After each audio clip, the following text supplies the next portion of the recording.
Hello friends. आज के topic चालू करें उससे पहले मैं आपको एक कहानी सुनाता हूँ। मेरे दो दोस्त थे। मेरे थे लेकिन वो आपस में खुद नहीं थे। दोनों में बहुत ज्यादा जानी दुश्मनी थी। दोनों एक दूसरे से लड़ना तो चाहते थे लेकिन लड़ नहीं पाते थे। एक दिन मैंने सोचा कि चलो क्यों ना इन दोनों को लड़ा दिया जाए। मैं गया दोनों के पास और दोनों के कानों में कुछ कह के आ गया और दोनों लड़ गए। अब इस पूरी लड़ाई में दोनों लड़ तो गए लेकिन मेरी सेहत पर कोई फर्क नहीं पड़ा। ठीक ऐसा ही केमिकल रिएक्शंस में भी कई बार होता है कि कुछ सब्सटेंस की प्रेजेंस केमिकल रिएक्शन की रेट को चेंज कर देती है। वो उसको बढ़ा भी सकती है और वो उसको घटा भी सकती है। मैं चाहता तो दोनों को लड़ा भी सकता था, जो कि मैंने किया, और मैं चाहता तो दोनों को चुपचाप बिठा भी सकता था।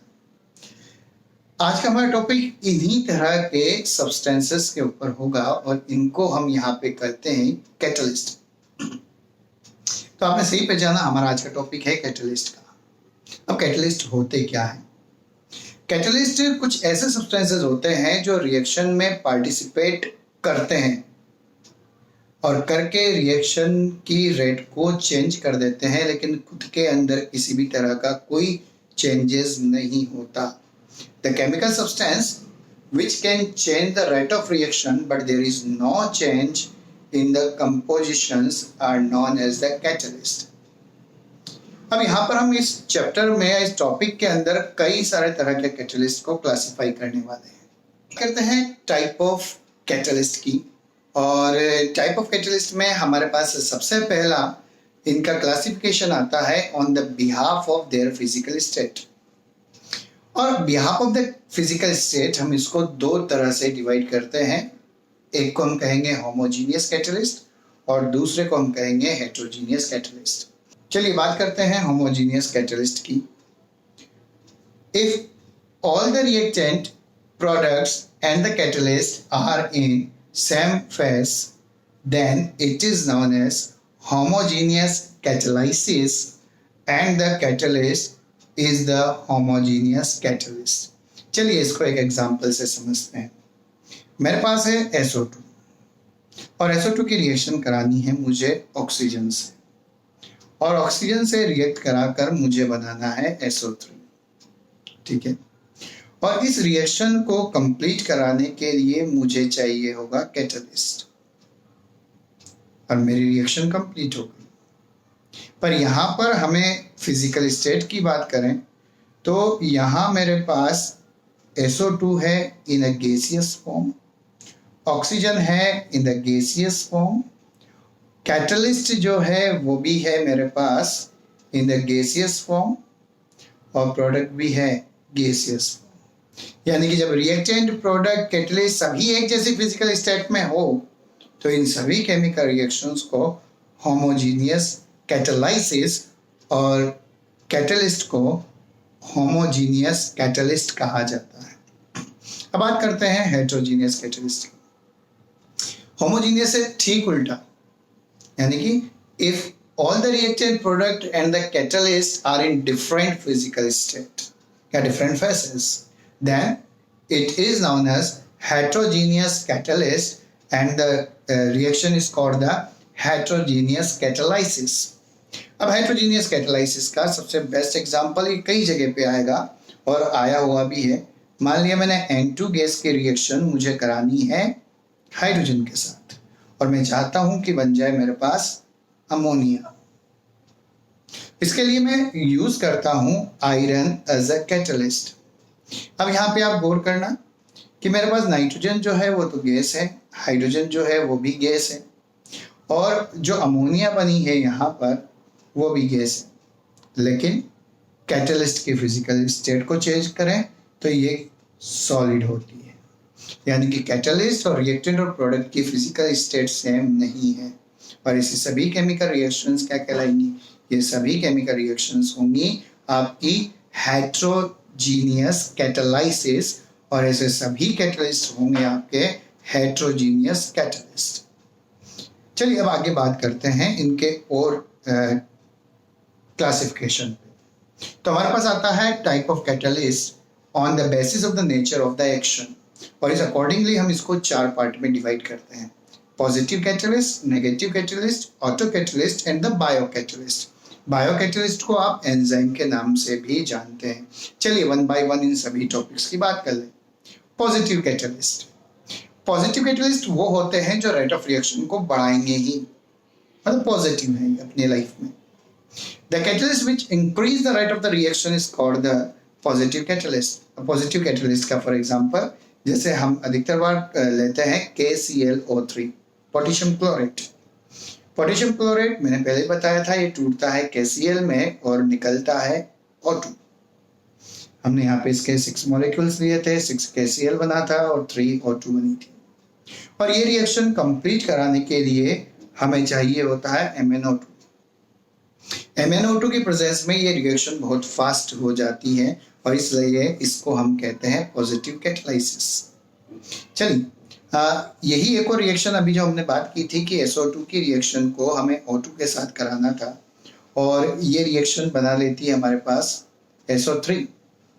अब इनकी फिजिकल स्टेट क्या है उससे भी हमें कोई मतलब नहीं है, हम तो बात करेंगे कि क्या कैटलिस्ट इनकी रिएक्शन को बढ़ाता है। यस, यहाँ पर हमने मिलाया था NO और यहाँ NO करता क्या है, NO रेट ऑफ रिएक्शन को बढ़ा देता है, यानी कि NO act as a positive catalyst. तो ऐसे कोई से भी कैटलिस्ट जो रेट ऑफ रिएक्शन को बढ़ा देते हैं, रिएक्शन की स्पीड को फास्ट कर देते हैं, वो सभी कहलाते हैं पॉजिटिव कैटलिस्ट। आइए नेगेटिव कैटलिस्ट की बात करते हैं। तो पॉजिटिव कैटलिस्ट का ठीक उल्टा, यानी कि ऐसे सभी सब्सटेंसेस या ऐसे सभी कैटलिस्ट जो रेट ऑफ रिएक्शन को डाउन कर देंगे, और जो भी रेट ऑफ रिएक्शन को डाउन कर देता है वो सभी आपके कहलाते हैं नेगेटिव कैटलिस्ट। अब नेगेटिव कैटलिस्ट की बात करें, फॉर एग्जांपल यहाँ पर जैसे मेरे पास है H2O2, ठीक है। अब H2O2 है हाइड्रोजन पेरोक्साइड, और हाइड्रोजन पेरोक्साइड में अगर मैं ग्लिसरॉल मिला देता हूँ तो यहाँ पर हाइड्रोजन पेरोक्साइड का डिकम्पोजिशन या डिसोसिएशन जो होता है वाटर में और ऑक्सीजन में, ये बहुत ही स्लो हो जाता है और बहुत कम हो जाता है या नहीं हो पाता है ना। और इसी वजह से किया जाता है कि जब भी हाइड्रोजन पेरोक्साइड को स्टोर किया जाता है तो इसको डिकम्पोजिशन से बचाने के लिए इसमें कुछ क्वांटिटी में ग्लिसरॉल मिलाकर रख दिया जाता है, जिससे कि ये डिसोसिएशन नहीं कर पाते हैं।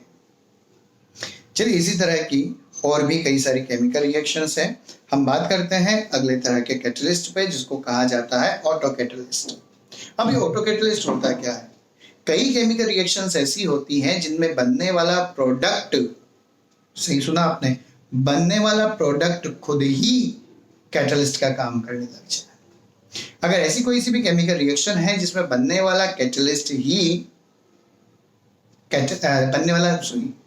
ऐसी कोई सी भी केमिकल रिएक्शन जिसमें बनने वाला प्रोडक्ट कैटलिस्ट का काम करने लग जाता है, ऐसी सभी केमिकल रिएक्शन को ऑटो कैटालिसिस कहा जाता है और ऐसे कैटलिस्ट को ऑटो कैटलिस्ट कहा जाता है। If some product form in the chemical reaction act as a catalyst for that reaction, then the product is called the auto catalyst. अब इसका यहाँ पे एग्जांपल समझे आप। एथिल एथेनॉइड की जब वाटर की प्रेजेंस में स्प्लिटिंग कराई जाती है तो वाटर की प्रेजेंस में स्प्लिटिंग कराने पर ये बनाता है CH3COOH एथेनोइक एसिड और निकल जाता है C2H5OH अल्कोहल। अब इस रिएक्शन में होता यह है कि जो CH3COOH बना है ये यहाँ पर कैटलिस्ट का काम करता है। तो ये रिएक्शन शुरुआत में तो बहुत स्लो स्पीड में चलती है, लेकिन जैसे जैसे CH3COOH यानी कि एथेनॉइड बनता जाता है, इसकी स्पीड जो होती है वो फास्ट होने लग जाती है, क्योंकि यहाँ पर एथेनॉइड जो है वो एज अ ऑटो कैटलिस्ट का काम करता है। अब बात करते हैं हमारी खुद की बॉडी। हमारी बॉडी में भी कई सारे तरह की केमिकल रिएक्शंस होती है, उनको कंबाइंडली मेटाबॉलिज्म कहा जाता है। अब ये मेटाबॉलिक रिएक्शंस जो होती है तो इनको कंप्लीशन करने के लिए भी हमारी बॉडी में कुछ प्रोटीन के बने हुए सब्सटेंसेस होते हैं। ये प्रोटीन के बने हुए सब्सटेंसेस हमारी बॉडी में होने वाली बायोकेमिकल रिएक्शंस को स्टिमुलेट करने का या कंप्लीट करने का काम करते हैं और इन सभी को बायोकैटलिस्ट कहा जाता है। या फिर इनको एंजाइम के नाम से जाना जाता है। चलिए इसका कुछ एग्जांपल्स देख लेते हैं। आपने नाम सुना होगा माल्टोज का। माल्टोज का जब ब्रेकडाउन करवाया जाता है तो माल्टोज का ब्रेकडाउन कराने के लिए माल्टेज एंजाइम का यूज किया जाता है, जो कि इसको 2 मॉलिक्यूल ऑफ ग्लूकोज में कन्वर्ट कर देता है।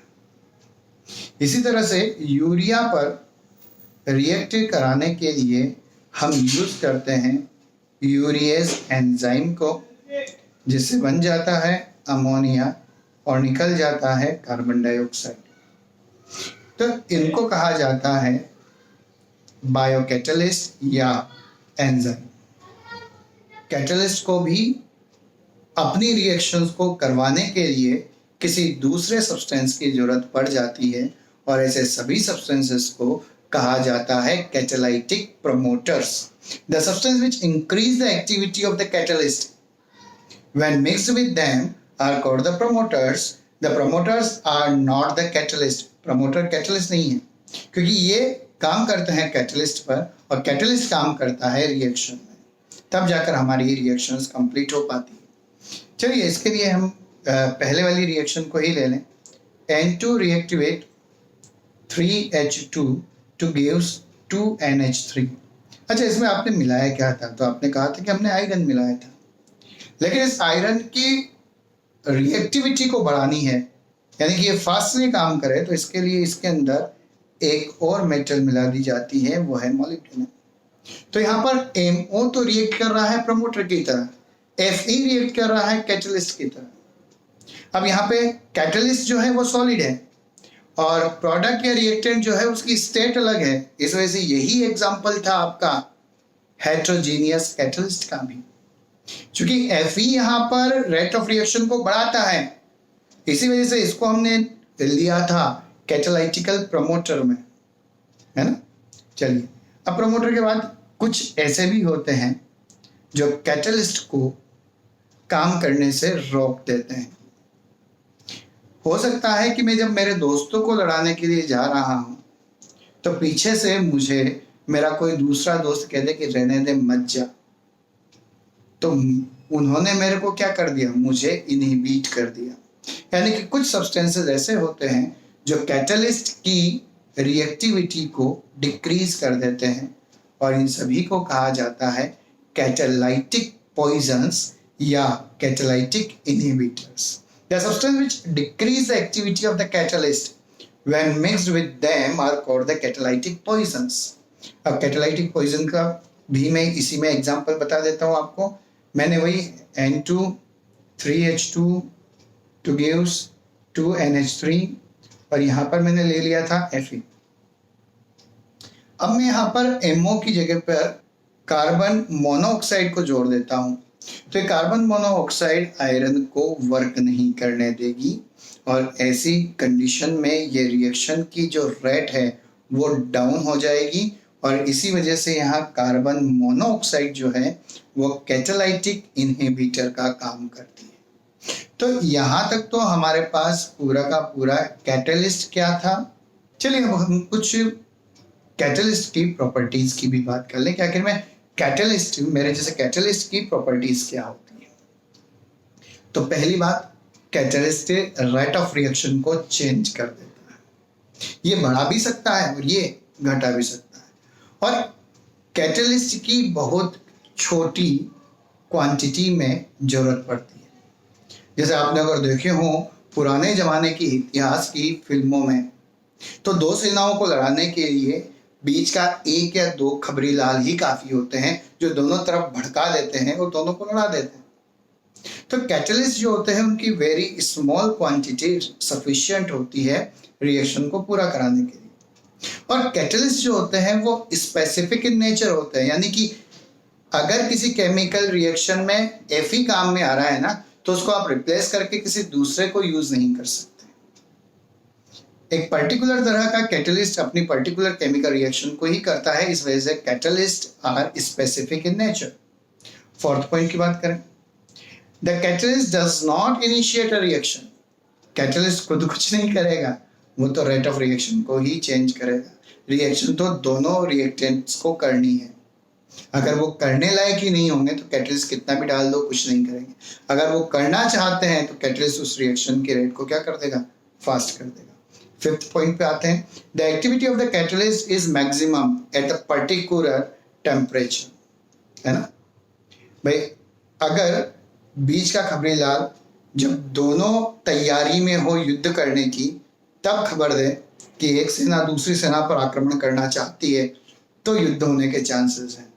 अब एक सेना तो डर के बैठी है, कुछ तैयारी नहीं है, और एक सेना तैयार है, लड़ना ही नहीं चाहते, तो फिर खबरीलाल कुछ नहीं कर पाएगा आपका। तो यहाँ पर हमारा कैटलिस्ट भी करता है कि कैटलिस्ट को रिएक्शन करने के लिए एक स्पेसिफिक कंडीशंस की जरूरत पड़ती है, उसी कंडीशन में प्रॉपर रिएक्ट कर पाते हैं। इनको अपनी ऑप्टिमम टेम्परेचर, ऑप्टिमम पीएच और भी कई सारे कंडीशंस हैं, प्रेशर, इन सब की जरूरत पड़ती है, तब जाकर इनकी रिएक्शंस जो होती है वो बहुत फास्ट होने लग जाती है। And in a reversible reaction a catalyst affect the forward and backward reaction both to the same extent।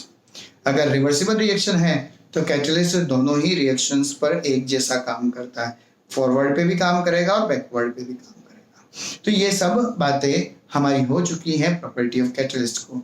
I hope आप लोगों को कैटलिस्ट के बारे में समझ में आ गया होगा, और ये चैप्टर जो हमारा केमिकल रिएक्शन एंड कैटलिस्ट था ये भी हमारा खत्म हो चुका है। अगर आपको ये टॉपिक समझ में आया हो तो चैनल को सब्सक्राइब करें, लाइक करें, और अगर कहीं पे डाउट्स हैं तो हमें आप कमेंट्स करें, हम आपके डाउट्स को कंप्लीट करने की कोशिश करेंगे। Thank you.